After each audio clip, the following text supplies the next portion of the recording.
Les députés sont appelés élus du peuple. Et lorsqu'il y a un scandale, c'est généralement dans les démocraties où sont les élus du peuple qu'on débat, qu'on pose des questions au gouvernement et que, justement, on fait aussi la pression pour que les coupables, les détourneurs de fonds, soient punis.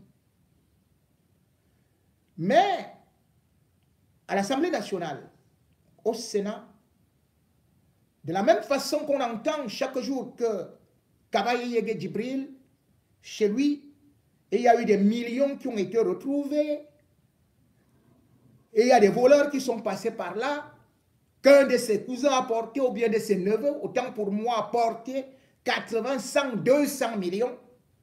Autant, on est surpris que l'Assemblée soit souvent vidée comme si c'était des rats qui étaient là-bas. Et chaque scandale de l'Assemblée n'est jamais relayé, ou plutôt ne dure que l'instant d'une fumée. Ce qui nous préoccupe, et là le régime nous divise, c'est actionner même au sein de l'opposition, des militants, actionner toujours une sorte d'épouvantail. Depuis un certain temps, on ne parle que de sport. On parle de détournement de Samuel Eto'o. Et pourtant, il y a des affaires où il y a beaucoup de milliards qui vont en fumée, où la notoriété, la crédibilité de l'État du Cameroun sont entamées. Mais qui peut parler de ça? Personne. Nous, c'est nous occuper des Églisiens et des Hibou. Nous sommes concentrés vers Tinga, comme si là-bas, c'était l'avenir du Cameroun. Comme si là-bas, c'est là-bas où il y avait tous les milliards du Cameroun. Les milliards du Cameroun quittent le Cameroun et profitent même aux étrangers qui n'ont jamais rien apporté au Cameroun. Depuis le 13 mai, se tient un grand procès en France. Et ça concerne des détournements massifs au Cameroun. De l'ordre de 7 milliards. C'est une société maritime qui est arrivée au Cameroun, exactement comme Glencore. Une société pétrolière maritime. Et c'est un scandale qui date depuis 2012. L'affaire est relayée par des médias français. Même pas un écho dans la presse camerounaise. Même pas la CRTV qui en parle. Et pourtant, c'est une affaire qui fait la une des autres pays qui sont concernés dans ce réseau de ce qu'on appelle les détournements de la société Bourbon, dont le siège est à Marseille, et qui a installé un grand réseau de corruption au Cameroun pour ne pas payer le fisc. Tout est parti d'un petit contrôle au niveau de Marseille à l'aéroport. Le directeur fiscal débarque à l'aéroport, sortant du Cameroun en passant par le Nigeria.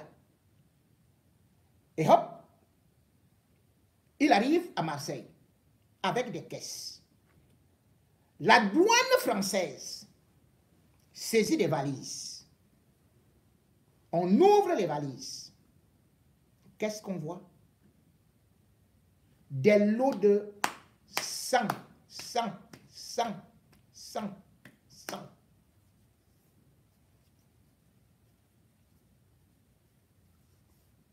Ce n'est pas 100 francs. Hein.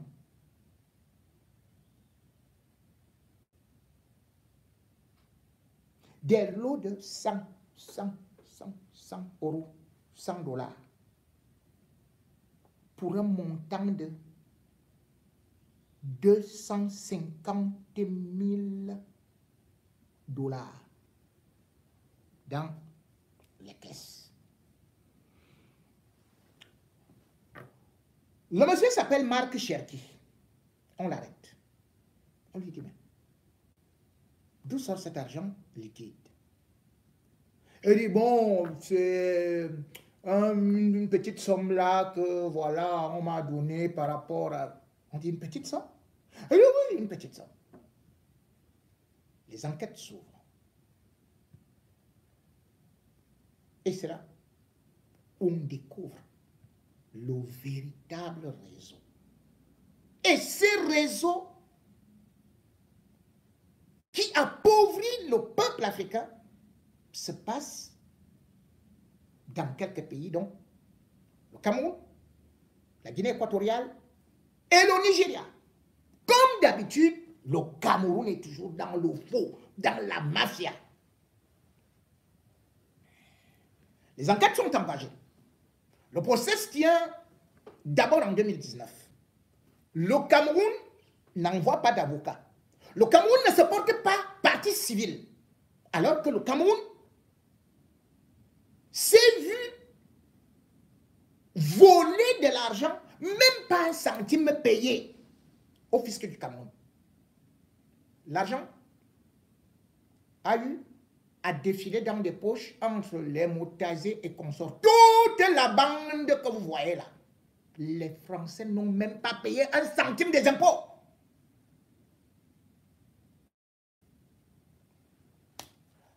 En 2019 donc, l'affaire est d'abord renvoyée, ou plutôt l'affaire se tasse.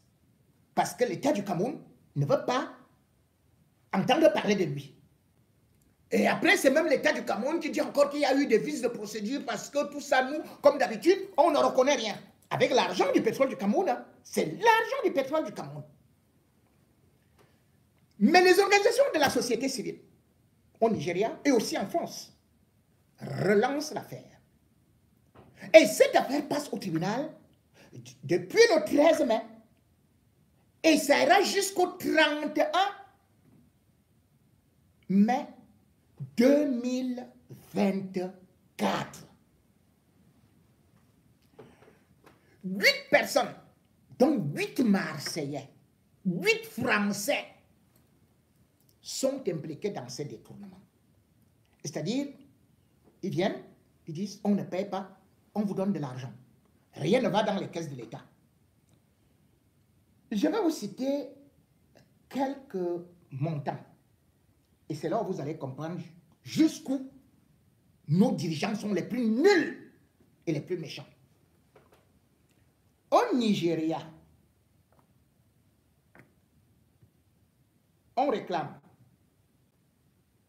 à la société Bourbon, société maritime pétrolière, 2 millions de dollars. C'est-à-dire que les 2 millions de dollars, au lieu de les payer, les Français ont dit, bon, entendons-nous, on vous donne de l'argent et puis vous effacez.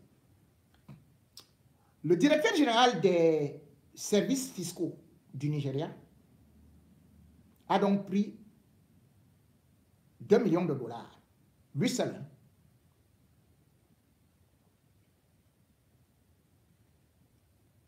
Et ses copains se sont partagés 700 000 dollars.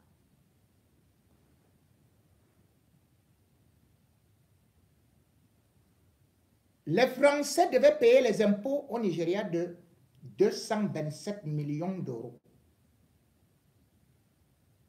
Les Africains de là-bas, comme on dit nous, les Africains là,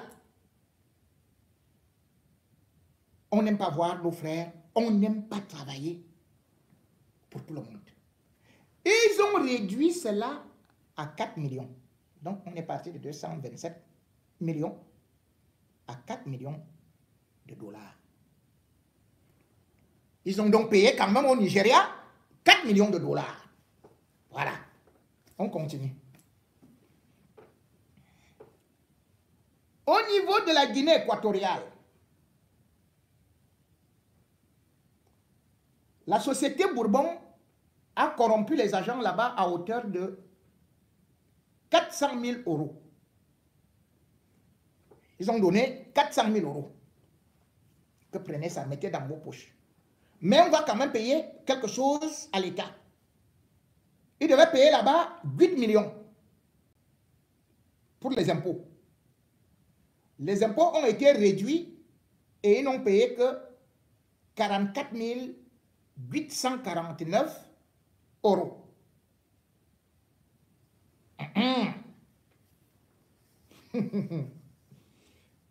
Arrivons au Cameroun.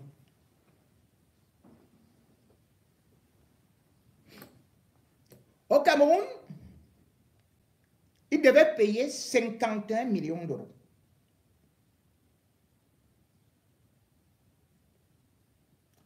Moutazé et ses amis, ils ont fait comme ils ont fait à Hamoubelinga. Ils réduisent. On vous réduit, on vous fait les rabais, les rabais.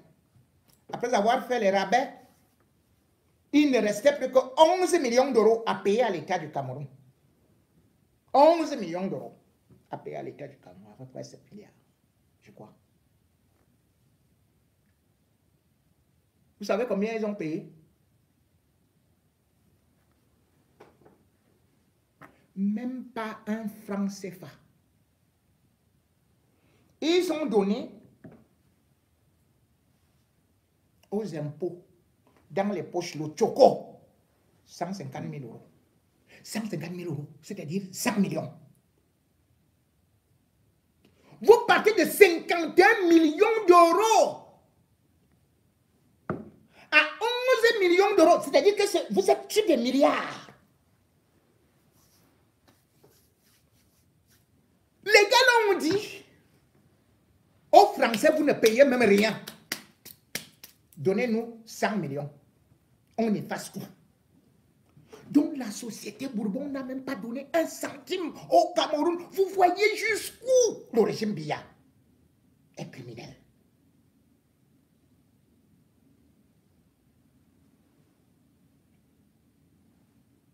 Les gens qui ont donné de l'argent et qui témoignent avoir versé de l'argent aux gens du ministère des Finances, il y a d'abord un certain Gaël Baudenès. Il est le patron du groupe et il a chargé Marc Cherki de corrompre les autorités camerounaises.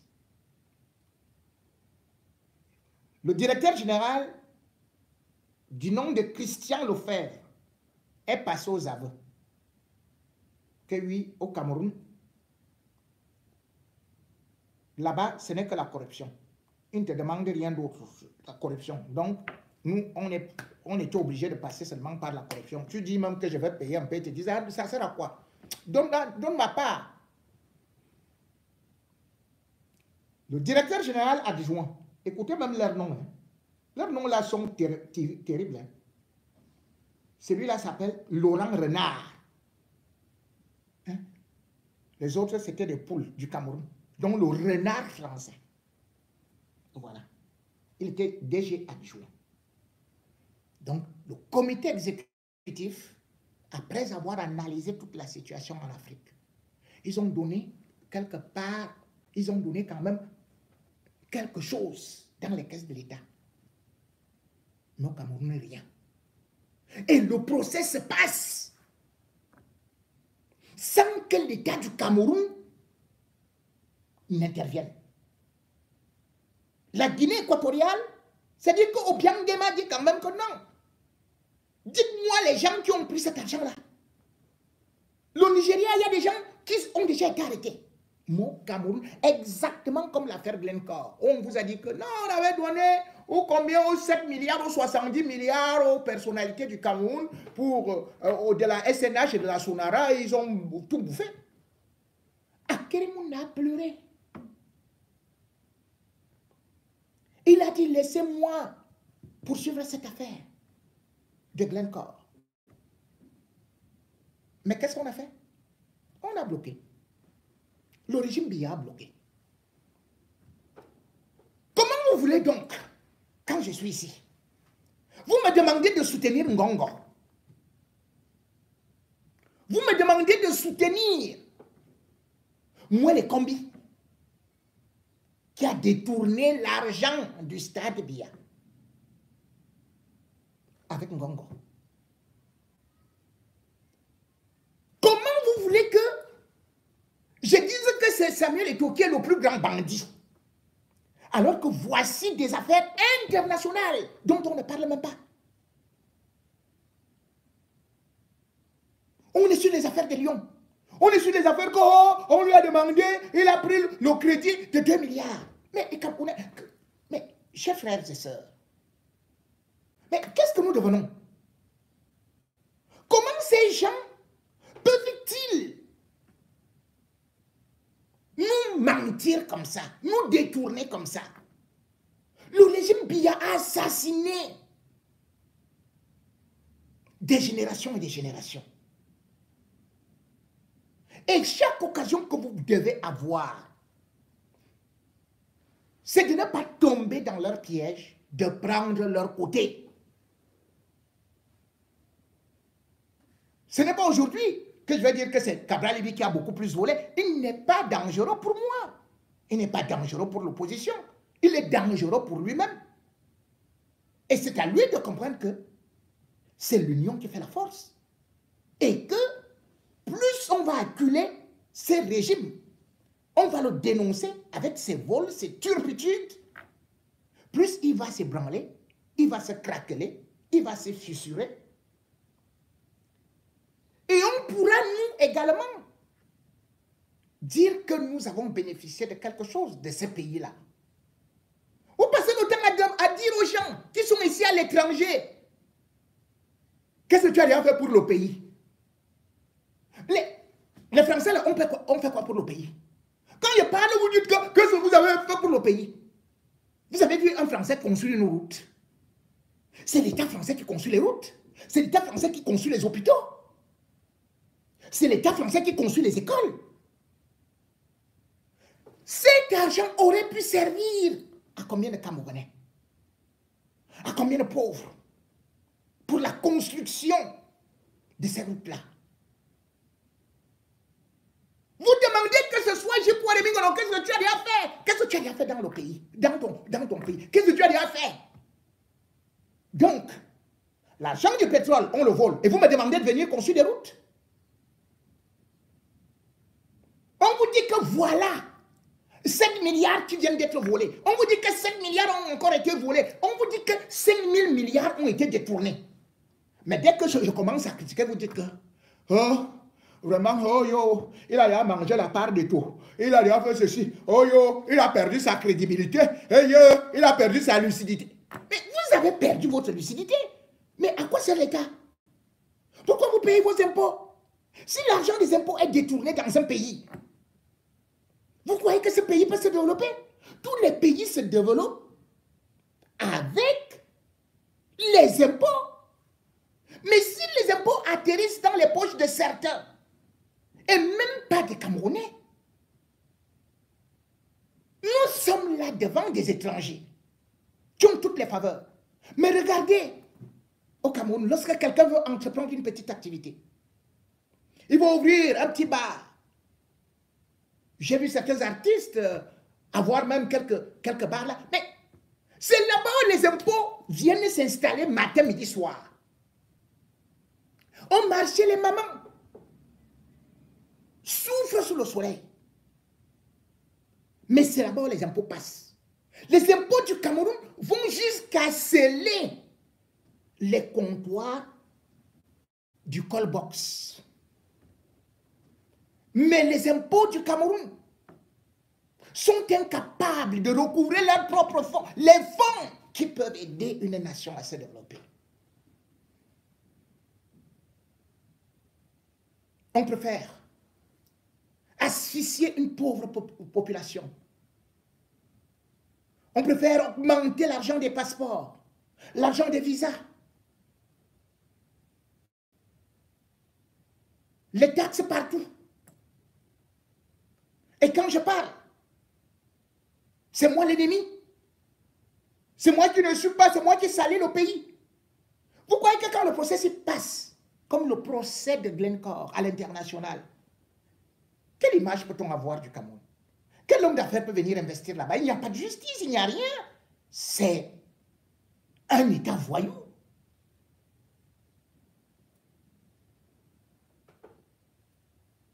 Nous parlons parce que nous voyons ce que l'État fait ici.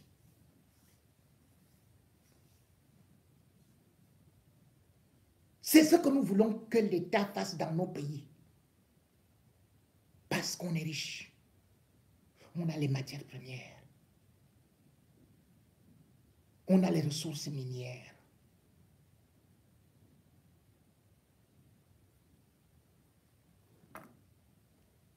Gaz, diamant, or, manganèse.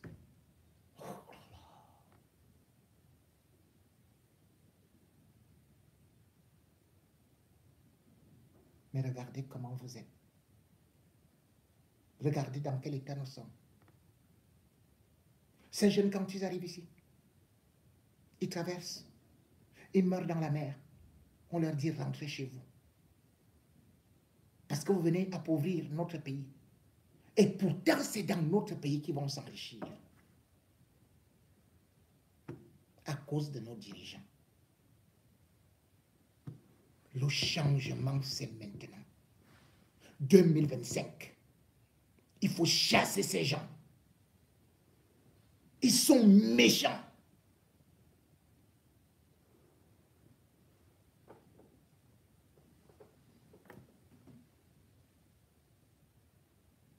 Ils utilisent les enfants d'autrui pour aller faire la guerre aux Nozo. Et leurs propres enfants, ils sont en haut comme le RDPC. Ils boivent du bon vin, les Pétrus. Ils boivent du champagne. Ils prennent des jets privés. Ils n'ont même pas le temps de travailler. Ils ne font que vous narguer. Et vous applaudissez. Et parfois dites, vous avez même pitié d'eux. Comme les Brenda Biya, qui vous narguent matin, midi, soir. Qui dilapident votre argent. Mais quand nous parlons, vous dites que laissez l'enfant d'autrui. Enfant. Alors qu'elle dilapide votre argent. Avec aussi des étrangers ou des étrangères. Comme actuellement. Sa nouvelle compagne. Qu'elle présente ostentatoirement et officiellement comme étant son amante, comme étant son épouse. Et on applaudit. La fille du président. Imaginez si c'était la fille d'un opposant qui faisait ce que Brenda Biya fait là. Est-ce qu'on respirerait? Est-ce qu'on serait indulgent? On exhiberait plutôt comme une incompétence à pouvoir diriger. On dirait que, regardez, voilà un opposant, il est incapable de pouvoir élever ses enfants, d'éduquer ses enfants. Et c'est un pays qui va diriger. C'est ce que vous auriez dû, certains d'entre vous, ou alors les gens du RDPC. C'est ce qu'ils allaient brandir pour dire non, Paul Biya, lui, il a réussi avec sa famille. Regardez comment ils sont modestes, regardez comment ils sont respectueux. Donc, faisons-lui confiance parce que c'est un bon parent.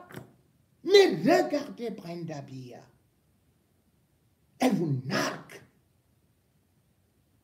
Elle salit l'image du Cameroun par ses exhibitions, par ses dépenses folles, par ses fréquentations, par la promotion de l'homosexualité qui est interdite par les lois camerounaises. Qui est donc hors la loi? C'est la famille présidentielle. C'est Paul Biya.